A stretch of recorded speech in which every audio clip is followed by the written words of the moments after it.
Alright, so we're here with Demon Throttle at the Devolver booth. Tell us who you are, please. Hey, I'm Cullen. I'm one of the developers on Demon Throttle and designer. Alright, so from what I've heard and seen of the game, of course it's very retro inspired. Of course you have like, 80s inspired graphics and everything. So what was like the main goal? Like what was like the main thing that made you sit and be like, okay, we're going to make this game the way it is? Like what was the inspiration behind it? Oh, absolutely that Joseph and I both, we live together and we work together and we both collect a bunch of NES games and we combined our collection and then we were just playing a bunch of them. I'd say the number one and two games probably that inspired it to me, maybe there's three, is King's Knight, which is a Squaresoft game from that era, Gunsmoke, and then also Guardian Legend, which is another vertical scrolling shmup game. So tell us like what the game is like. Like is it like a Zelda? Do you consider it Zelda? Do you consider it like, RPG? Do you consider a bunch of different genres? Like what do you consider the game to be like as far as like a genre? I think it's a mashup of a vertically scrolling shmup and it kind of looks like Zelda with the characters, but it's more like a space shooter. But it has some RPG elements, like you level up and have experience points and stuff like that too.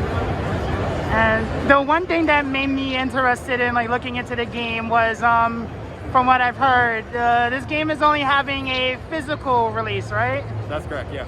So if I was a guessing person, like just from what you told me about how you had a whole bunch of NES cartridges and we're like, okay, we're gonna make a game based off of that. If I was a guessing man, I would say that the reason why it's physical only is because you want to keep that authenticity, like, back in the days, NES cartridges and everything, you collected them as physical, so you want to keep that spirit alive that you felt in the 80s. But, like, was that the reason, or was it just because, like, was that the reason or something else? I think that's definitely the spirit we have towards it. We like, really like the idea of, like, not necessarily as a collector's item, but just as an item. Like the game itself is also having the box and the instruction manual and stuff like that. Like we're able to put stuff in an instruction manual that's not in the game because we know that everybody who buys it will have an instruction manual because you can only get it physically. And it kind of came about like I was working on it kind of for fun, and I wanted to make an arcade cabinet of it. And then when I showed it to Devolver, they were like, hey, do you want to do a physical only Switch version of this? I'm like, that's like right in line with what I want to do with it, so yeah. So is it going to be like one of those games like in the 90s, like the PC games where you have to look at the manual as a copyright protection or whatever? Like, like those old Sierra games and whatnot, like please go to page 7 to look up the password. Does it have like any surprises like that?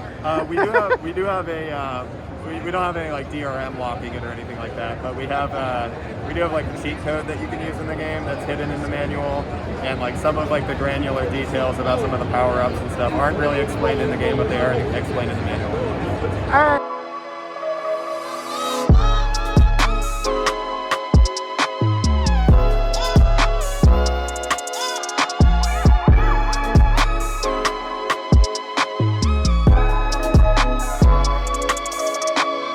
I'm Joseph, a member of Doinksoft. I made the game Demon Throttle. It's published by Devolver Digital. Doinksoft's a 3-person team. Another one's right here. This is Britt Brady, the artist.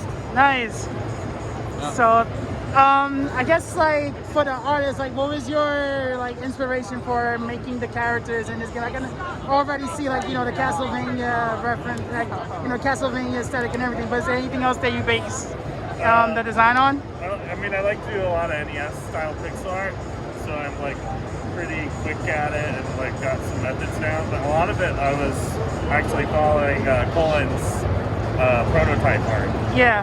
So I kind of took what he was doing and made it a little bit more of my style, a little cleaner, and kind of just went from there. But yeah, it was just like trying to be like at least how you would like remember an NES game, So like it's a little cleaner because you're not actually looking at it on a CRT monitor, so it's not blurring the same. So it's just like something poppy, something clean, something fun, something retro. Would you think that you were limited with making it a retro game as opposed to like doing art for like a game that's like more detailed, or do you think like it was just like not an issue at all? Yeah, I mean, I think limitations are in general part of pixel art, and I am primarily a pixel artist. Oh, okay, then yeah. So I'm fond of limitations. Yeah. I think it breeds creativity. So.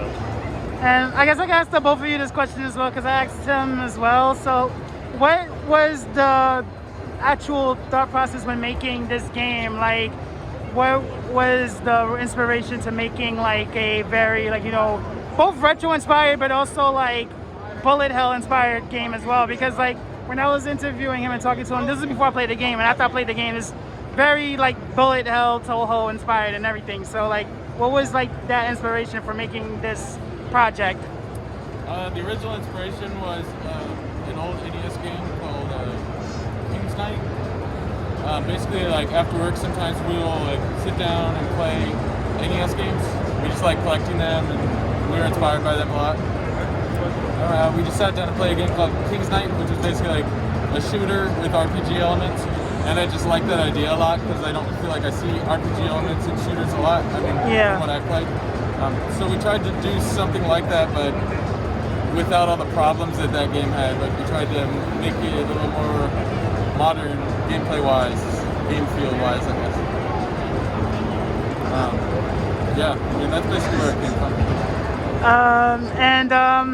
I got an answer from him as well about the main appeal for me with Demon Throttle, but basically like what I first found out about the game was because this game was going to get a physical only release, and what I have like basically deduced was that, well, my like reasoning for it was because, you know, you're inspired by like NES games, like, you know, King's Knight and everything, and those were physical games, and back then like those were the only way you could play those games. So the fact that this game is physical as well, it keeps that, you know, spirit of older games in general. So is that it, or is there more to it than that? Yeah, I think that's definitely the big part, you know, is like being like an NES game, you know, not just like in the style, but also trying to have that experience a little bit more, like having the physical game, being a little more dedicated to it, looking at the instruction manual, looking at the art, and like that involvement that you would have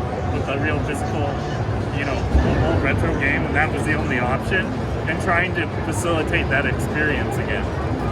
And also the process of like playing the game, having trouble with it, checking out the instruction manual and seeing some tips, and some like the cheat code is in there that helps you like get a little further on a single playthrough.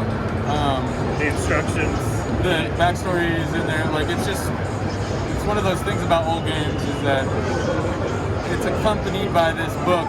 Yeah. That gives you things that the game doesn't give you, and like there's no tutorial in the game. It's all in the instruction. It's in a manual, yeah. So everyone that gets it has that instruction book. You don't have to download a PDF. Like it's right there. You know.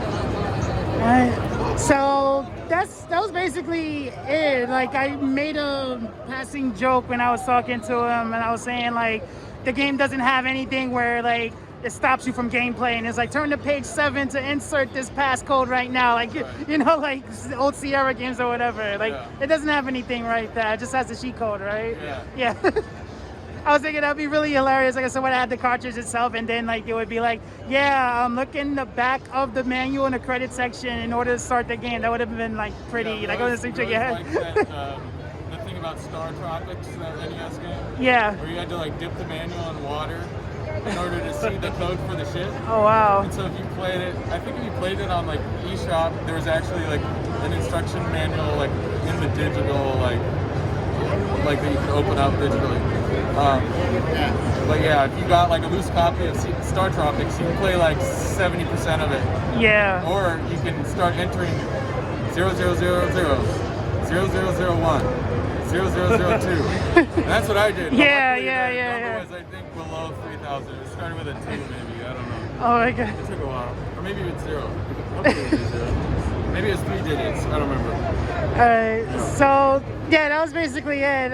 Like I was saying before, like I really like the game. Like it's like, of course, like, you know, it's retro inspired, but it's also like a really good challenge. Like, you know, you die or whatever, you start from the beginning, and you want to get better a little bit each time, and it definitely has that retro challenge. Like it's not like difficult, it's not like but it's like, you know.